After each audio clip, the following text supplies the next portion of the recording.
नमस्कार। आज हम एनसीईआरटी की संस्कृत की पुस्तक रचिरा भाग 3 के कक्षा 8 के पाठ 2 विलस्य वाणी न कदापि मे श्रुतः का हिंदी अनुवाद लेकर प्रस्तुत हैं। तो यह पाठ पंचतंत्र के तृतीय खंड काकोलूक्यम से लिया गया है। पंचतंत्र के रचयिता विष्णु शर्मा हैं।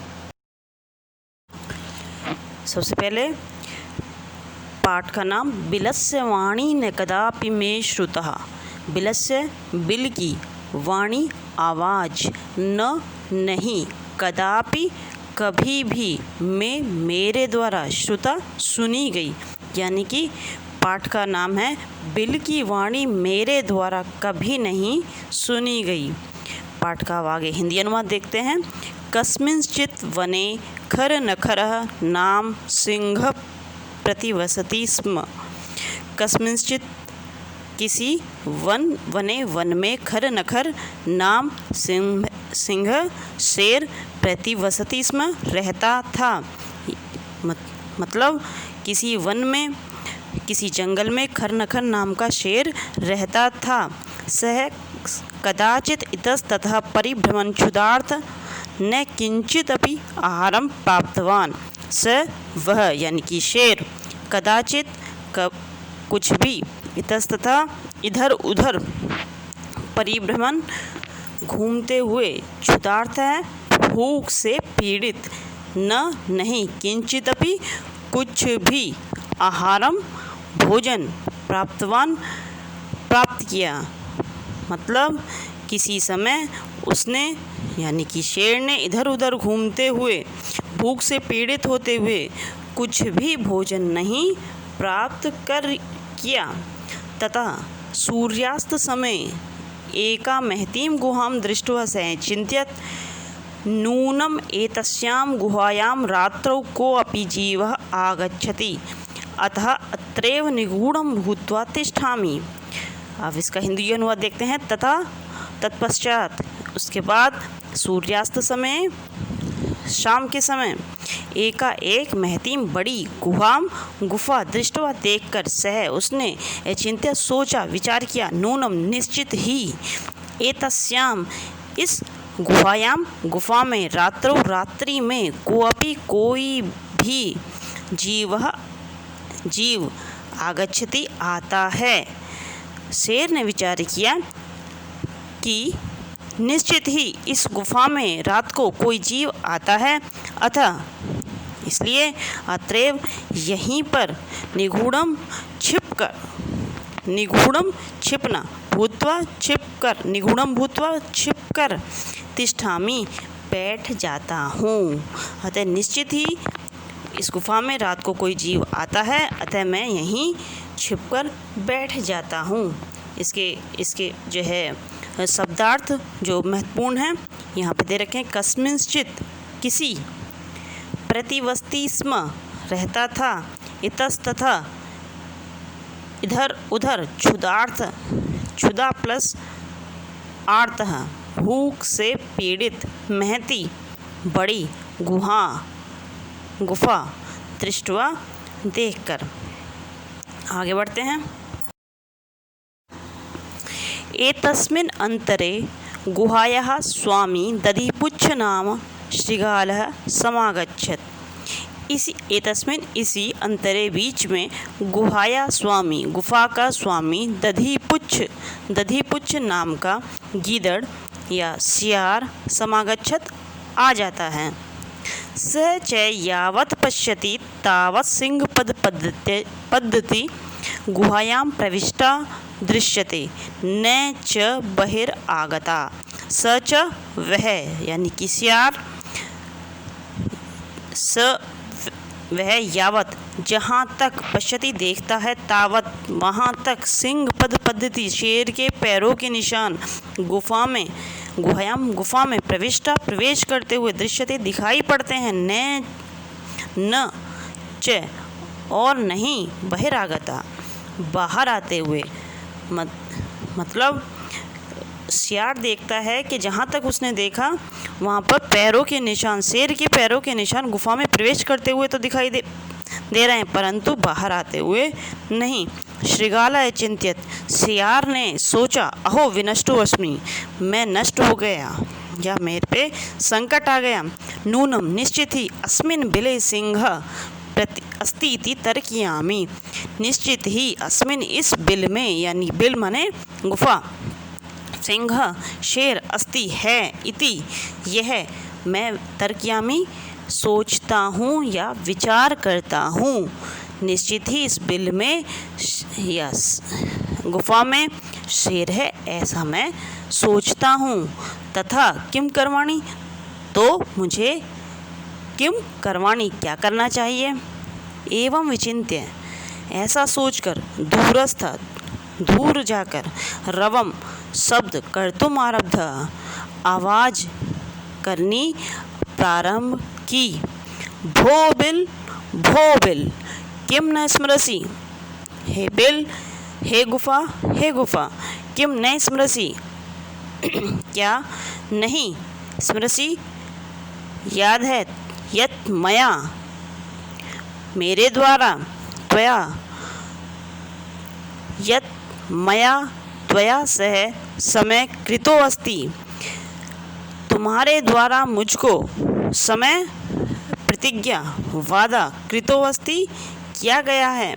यत की, यदा अहम, ये दो शब्दों का मेल है, यदा अहम, यदा जब, अहम मैं, बाह्यतः बाहर से, प्रत्यागमिष्यामि लौट कर आऊँगा, तदा तब, तुम माम मेरा आकरिष्यसि आह्वान करोगी, बुलाओगी। यदि त्वं माम न आव्यसि तर्हि अहम द्वितीयं बिलं यास्यामि इति, यदि तुम मुझको नहीं आव्यसी बुलाती हो, आह्वान करती हो, तर्हि तो अहम मैं द्वितीय दूसरी गुफा में यास्यामि चला जाऊंगा इति। यहाँ पर कुछ महत्वपूर्ण शब्दार्थ हैं। समागच्छत आया, सिंह पद पद्धति, शेरों के पैरों के निशान, बहिरागता बहि आगता, अस्ति इति अस्ति, धन इति, कर्तुम आरब्ध करने के लिए आरंभ किया, यत यन्मया, ये भी दो शब्दों का मेल है, यत धन मया कि मेरे द्वारा, बाह्यतः बाहर से। आगे देखते हैं। अथ एतश्रुत्वा, ये दो शब्दों का मेल है, एतत् धन श्रुत्वा, शब्दार्थ में से देख लेंगे। सिंह अचिंत्यत नूनम गुहा स्वामिने सदा समावानम करोति, परंतु मदभयात् न किंचित वदति अथवा साधुविद्यम उच्यते। अथ इसके बाद, एतश्रुत्वा यह सुनकर, सिंह अचिंत्यत विचार किया, नूनम निश्चित ही, गुफा स्वामी की, स्वामी ने स्वामी का, सदा हमेशा, समावानम आह्वान करोति करती है, परंतु मदभयात मेरे भय से, नहीं किंचित कुछ भी, वदति कुछ भी नहीं बोलती। यानी मतलब कि शेर ने विचार किया कि निश्चित ही यह गुफा स्वामी का आह्वान करती है, परंतु मेरे भय से यह कुछ भी नहीं बोल रही है, अथवा साधु इदम उच्यते, यह ठीक ही कहा गया है। भय संत्रस्त मनसा हस्तपाद आदि कहा किरिया, प्रवर्तन्ते न वाणी च वे पथुश्च अधिको भवेत्। तो यहाँ इसका अन्वय भी किया गया है। भय संत्रस्त मनसाम हस्तपाद आदि का क्रिया, वाणी च न प्रवर्तन्ते वे पथु च अधिक भवेत्। भय संत्रस्त, भय से डरे हुए वाले व्यक्ति का मनसा मन, हस्तपाद आदि का, हाथ पैर आदि की क्रियाएं और वाणी भली प्रकार से कार्य नहीं करती या काम नहीं करती। वे पथु च अधिकः भवेत्, वे पथु कांपना, कपकपाना और कंपन भी अधिक होती है। इसके अब शब्दार्थ, एतत् श्रुत्वा, एतत् धन श्रुत्वा, यह सुनकर, साध्विदम, साधु, धन इदम, यह साधु, इदम, इदम, यह साधु, ठीक, सही, भयसंत्रस्त मनसा, डरे हुए मन वाले का, हस्त पाद आदि का, हस्त प्लस धन, पाद धन आदि का, हाथ पैर आदि से संबंधित, प्रवर्तनते कार्य करती हैं, वे पथुश्च अधिको, और अधिक कंपन। आगे देखते हैं। तदहम अस्य आह्वानं करोमि, तद अतः, तब तो, अस्य इसका, आह्वानम बुलाना, करोमि करता हूँ, शेर बोल रहा है ये कि मैं इसका आह्वान करता हूँ। एवं सह बिले प्रविश्य में भोज्यम भविष्यति, एवं ही सह वह बिले बिल में प्रवेश करके में मेरा भोज्यम भोजन भविष्यति होगा। इत्थम इस प्रकार से, मतलब शेर ने यह सोचकर आह्वान किया कि यह बिल में प्रवेश होकर मेरा भोजन हो जाएगा। इत्थम इस प्रकार का विचार करके सिंह शेर ने सहसा अचानक ही श्रृगालस्य सियार का आह्वानम अकरोत्, आह्वान किया। मतलब यह विचार कर शेर ने अचानक ही सियार का, गीदड़ का आह्वान किया। सिंह से, सिंह की उच्च गर्जन प्रतिध्वनिना, ऊंची गर्जन की प्रतिध्वनि से, सह गुहा वह गुफा उच्च श्रृगालम आव्यत, ऊंची आवाज में श्रृगाल का आह्वान किया। मतलब शेर की उच्च गर्जन की प्रतिध्वनि से उस गुफा ने गीदड़ का बहुत ऊंची आवाज़ में आह्वान किया।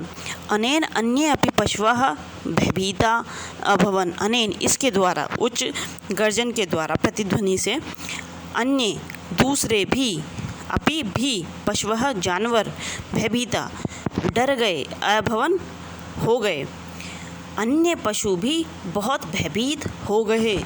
और श्रृगालोः अपि तथा दूरम पलायमानः इमं अपठत्, और सियार भी, अपि तथा उसके बाद, दूर, पलायमान भागता हुआ, इमं अपठत् उसने यह पढ़ा या बोला। अनागतं यः कुरुते सह शोभते, सह शोच्यते यो न करोत्यनागतं, वने अत्र संस्थस्य समागता जरा, बिलस्य वाणी न कदापि मे श्रुता। इसका अन्वय भी है। यह वने अनागतम कुरुते सह शोभते, यह वह जो वने जंगल में, अनागतम आने वाले का, कुरुते करता है या विचार करता है, सह शोभते वह सुखी रहता है, वो सुशोभित होता है।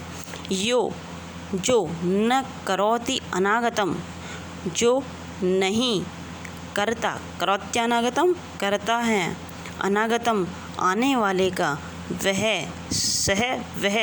सोच्यते वह चिंतनीय हो जाता है, दुखी होता है। अत्र यहाँ वने संस्थस्य समागतः जरा, अत्र यहाँ जंगल में संस्थस्य रहते हुए, समागता रहते हुए, अत्र वने संस्थस्य रहते हुए, समागता प्राप्त हो गया है, जरा बुढ़ापा, परंतु बिलस्य वाणी न कदापि मे श्रुता, किसी गुफा की बिल की वाणी मैंने कभी नहीं सुनी या मेरे द्वारा नहीं सुनी गई।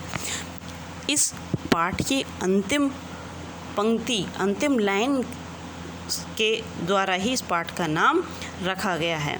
यहाँ एक महत्वपूर्ण जो है शब्दार्थ है, अनागतम आने वाले को सोचती चिंतन्य दुखी होता है, संसस्य रहते हुए जरा बुढ़ापा श्रुता सुनी कदापि कभी भी। तो बच्चों ये आपके चैप्टर का हिंदी अनुवाद है।